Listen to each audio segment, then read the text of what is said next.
Bismillahirrahmanirrahim. Selamat sore kepada segenap saudaraku dimanapun berada. Kali ini kita berjumpa lagi untuk berbincang-bincang, membicarakan suatu hal yang tidak kalah pentingnya dengan hal-hal lain, karena ini menyangkut hajat hidup orang banyak dan sangat bermakna bagi perjalanan ekonomi nasional negara kita. Apa yang dimaksud bahwa ini sangat bermakna? Yang pertama adalah soal keberadaannya. Keberadaan apa, Pak Noto? Yaitu keberadaan kaum pengusaha kecil dan menengah. Itu yang hari-hari kita sebut adalah UKM atau UMKM dan sejenisnya. Ini hari ini ingin saya sampaikan mengenai apa dan bagaimana, ada kelemahan apa dan kekurangan apa di dalam kelompok bisnis yang disebut usaha kecil menengah. Kenapa disebut bahwa ini penting bagi negara? Karena kegiatan usaha kecil menengah ini adalah sebuah kegiatan ekonomi yang sangat liat, yang sekaligus merupakan bantalan ekonomi nasional di Republik yang kita cintai. Kenapa?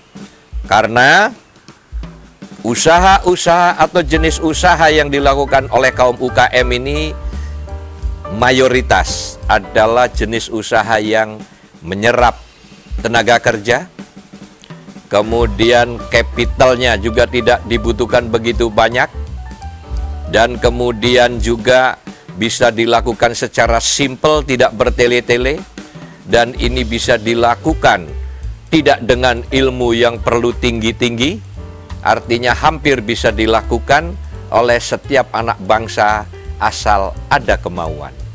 Ini jenis usaha kecil menengah. Tetapi, saudaraku, saya yang sudah bergelut lebih dari 30 tahun, berkecimpung dan bergaul dengan teman-teman kaum UKM, ternyata ada beberapa hal yang perlu kita maknai secara seksama, yaitu mengenai kekurangan-kekurangan yang ada di dalam jenis bisnis UKM, baik jenis bisnisnya maupun para pelakunya. Kekurangan yang pertama, kaum UKM ini kebanyakan abai terhadap legalitas. Akte perusahaan, surat izin usaha perdagangan, SIUP, TDP, NPWP, ini banyak yang diabaikan.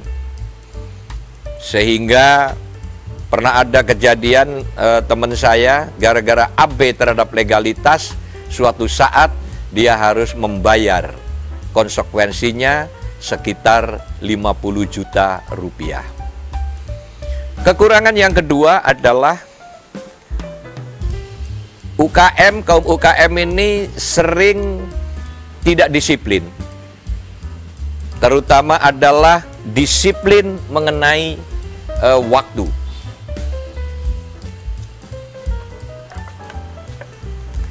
Jadi yang pertama adalah abai terhadap legalitas.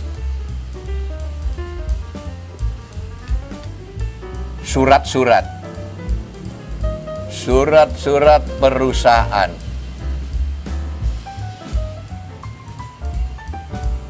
Yang kedua, abai terhadap disiplin waktu.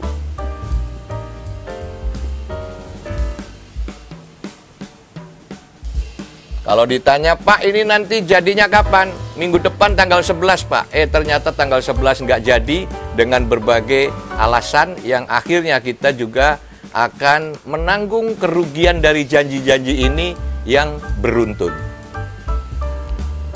Kekurangan atau kelemahan yang ketiga adalah abai terhadap kualitas.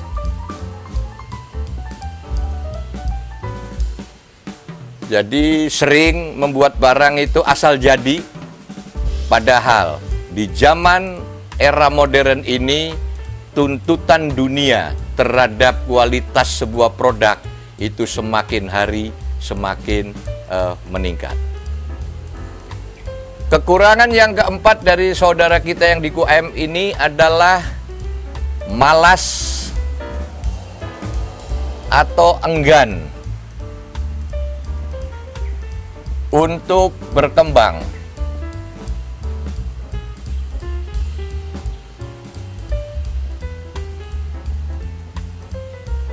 Contoh, kalau sudah bisa memproduksi misalnya 100 sehari, ya kan?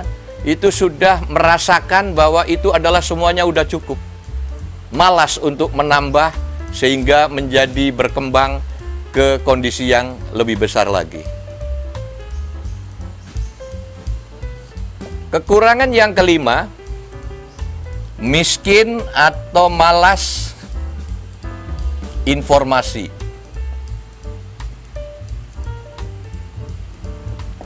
Mereka enggan sekali mencari informasi dari segala penjuru yang berkaitan dengan bisnisnya. Ini kekurangan yang kelima. Yang keenam, mereka cukup puas. Cepat puas maksud saya.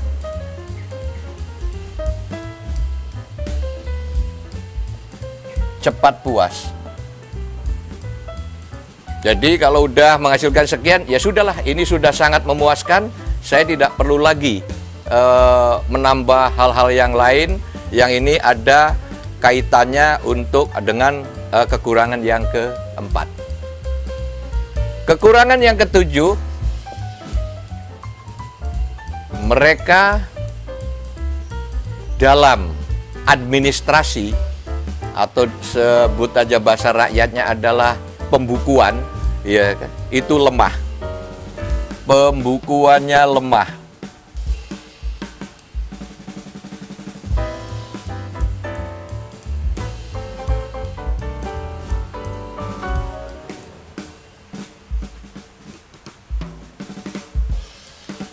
Laporannya antara pengeluaran dan penjualan itu catatan-catatannya itu tidak rapi.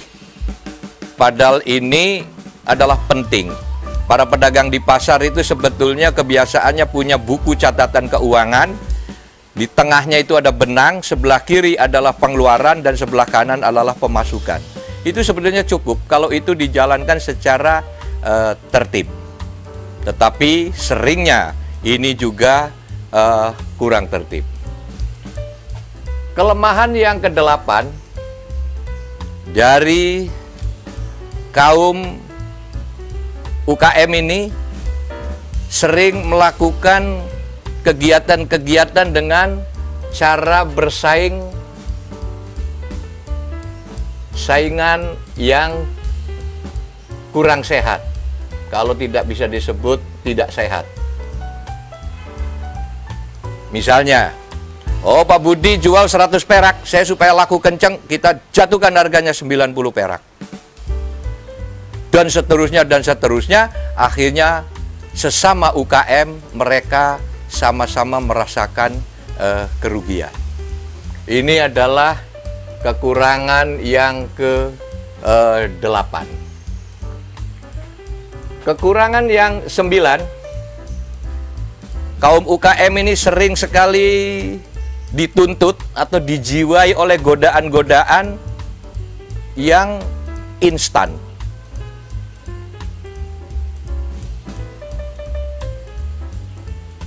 Instan.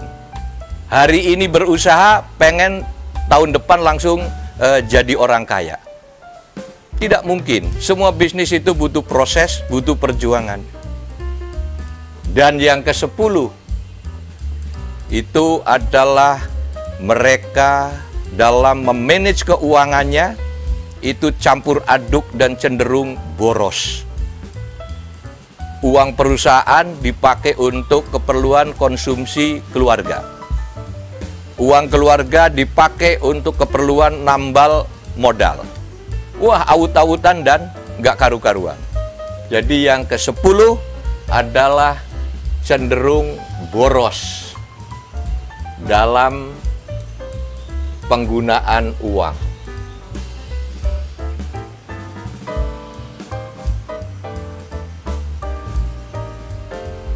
Sebetulnya masih banyak lagi, mungkin ada 11, mungkin ada 12, mungkin ada 13, dan seterusnya. Tetapi dengan 10 kekurangan yang dimiliki oleh kaum UKM ini, ada cukup menjadi pelajaran bahwa wahai para kaum UKM, tolong cermati 10 hal ini secara cermat, supaya Anda bisa lebih baik lagi. Dan dalam urian ini, maka perkenankan saya memberi judulnya adalah 10 kekurangan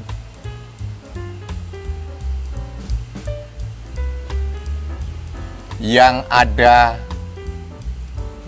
pada tubuh UKM.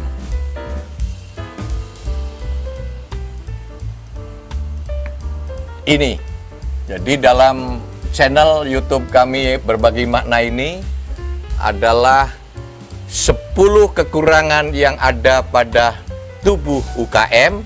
Oleh karena itu, saya address kepada Menteri Koperasi dan UKM, tolong hal-hal yang 10 ini dibenahi. Yang pertama adalah mereka abai terhadap legalitas surat-surat SIUP, DDP, NPWP, akte, dan sejenisnya. Padahal itu sangat diperlukan. Yang kedua adalah abai terhadap disiplin waktu. Janji minggu depan, seminggu 2 minggu lagi nggak jadi. Yang ketiga adalah abai terhadap kualitas. Saya prihatin kalau soal ngomong kualitas, karena saya pernah menemukan suatu pabrik di Eropa, di mana tempat produksinya itu mempunyai semboyan yang digelar, yang artinya adalah daripada Anda membuat barang tidak sempurna, lebih baik Anda tidak membuat apapun. Luar biasa. Ini soal kualitas. Yang keempat adalah malas untuk berkembang. Ya, di situ aja, jalan di tempat. Yang kelima adalah miskin informasi atau malas mencari informasi hal-hal yang berkaitan dengan kegiatan bisnisnya. Yang keenam, UKM biasanya cepat merasa puas. Oh, hari ini sudah bisa melakukan penjualan 10 ton, udahlah. Itu sudah cukup buat anak istri saya, buat apa mau dikembangin besar-besaran. Ini kelemahan cara berpikir para UKM. Yang ketujuh, pembukuannya itu lemah, terutama catatan-catatan keuangan. Ini awut-awutan, tidak terbukukan atau tidak tercatat setiap hari dengan jumlah secara akurat. Padahal ini adalah penting untuk bagaimana mengendalikan bisnisnya. Kalau ada yang menanya, Pak Noto, mereka memang kan orang pendidikannya tidak terlalu tinggi, jadi pantaslah pembukuannya itu lemah. Tidak. Orang pedagang di pasar bisa kita ajarin, kita tunjukin bagaimana mencatat keuangan secara simpel dan mudah. Contoh, dalam satu buku biasanya di tengah ada benang toh. Nah, sebelah kiri benang pembatas buku kita catat semua pengeluaran tiap hari. Di sebelah kanan benang kita catat pemasukan setiap hari. Dalam setiap bulan dijumlah, atau dalam bahasa Jawanya adalah digunggung. Iya kan, berapa pengeluaran dan berapa pemasukan, disitulah akan kelihatan plus minus untung ruginya dari usaha yang mereka lakukan. Sebetulnya di tempatnya pembuatan neraca, mengontrol cash flow, dan juga income statement, itu dari pembukaan yang seperti itu tuh bisa dianggap sebagai ledger book atau buku besar yang bisa melahirkan income statement, neraca, dan cash flow. Nah, jadi inilah ada 10 kekurangan yang ada pada tubuh UKM. Ada teman saya mengusulkan judulnya yang lebih ekstrim, tapi saya tidak tega untuk memberikan judul yang lebih ekstrim, tetapi paling tidak inilah beberapa kekurangan yang ada tubuh UKM. Nomor 8 adalah mereka sering melakukan saingan yang tidak sehat. Sebagai contoh, banting-bantingan harga. Ini sering sekali ini, banting-bantingan harga.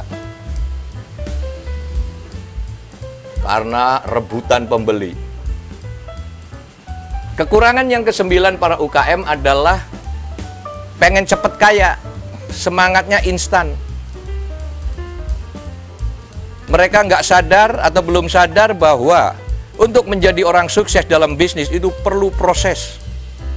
Saya juga pernah dicap oleh bawahan saya atau direktur manajer saya itu mengatakan bahwa Pak Noto terkesan orangnya nggak sabar karena perintahnya ini segera dilakukan, ini segera dilaksanakan, dan lain sebagainya, segera. Saya bilang bahwa instruksi saya mengenai kesegeraan itu adalah bukan tuntutan saya pribadi, tetapi itu adalah tuntutan manajemen. Tetapi Pak Notonya, alhamdulillah, adalah sosok pengusaha yang paling sabar.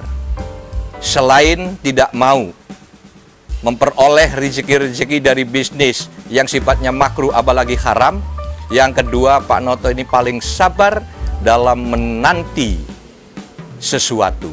Apa itu sesuatu yang dinanti?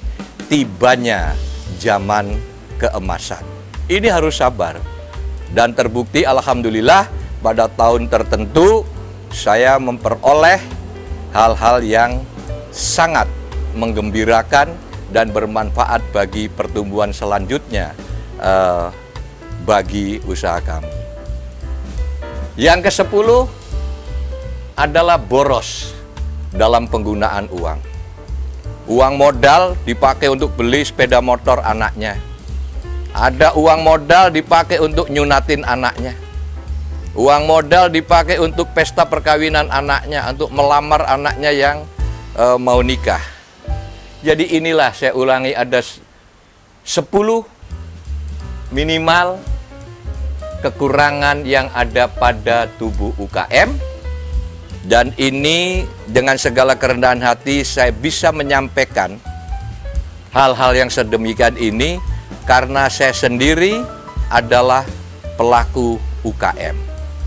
Khususnya di bidang air mineral dan juga kegiatan furniture yang produknya diekspor ke mancanegara. Kurang dan lebihnya mohon maaf, tapi paling tidak apa yang saya paparkan ini adalah sebuah koreksi untuk bagaimana UKM kita bisa menjadi lebih maju lagi. Hal yang berikutnya, kekurangan dari UKM ini itu sebetulnya bukan salahnya mereka, tetapi salah yang sifatnya eksternal yang menggarap dan menumbuh kembangkan mereka. Itu ternyata salah diagnosa. Apa yang saya maksud salah diagnosa? Menganggap bahwa pengusaha kecil adalah pengusaha besar yang berukuran kecil. Padahal anatominya pengusaha kecil tidak linier dengan pengusaha besar yang hanya dibedakan oleh size-nya. Tetapi anatominya itu sungguh sangat berbeda. Analoginya, balita itu, anak balita itu bukan orang dewasa yang berukuran kecil.